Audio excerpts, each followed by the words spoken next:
Cop disarmed and shot by a prisoner who is now on the run. Teach them! Always make sure the message reach them! Viewers, a cop assigned to the Denhamtown police station in West Kingston was shot and injured by a prisoner who had been taken to the National Chest Hospital in St. Andrew for medical treatment on Friday, the 12th of March.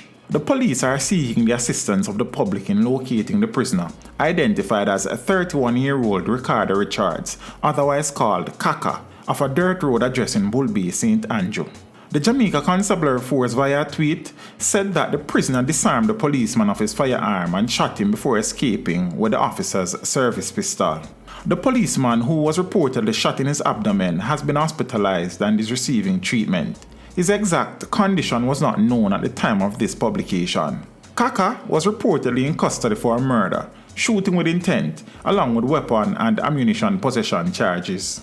Meanwhile, the police said they were aware of images circulating on social media indicating that Richards had been captured or fatally shot. This information, they say, is false, and the persons are being advised to desist from sharing these, as this is creating confusion for members of the public.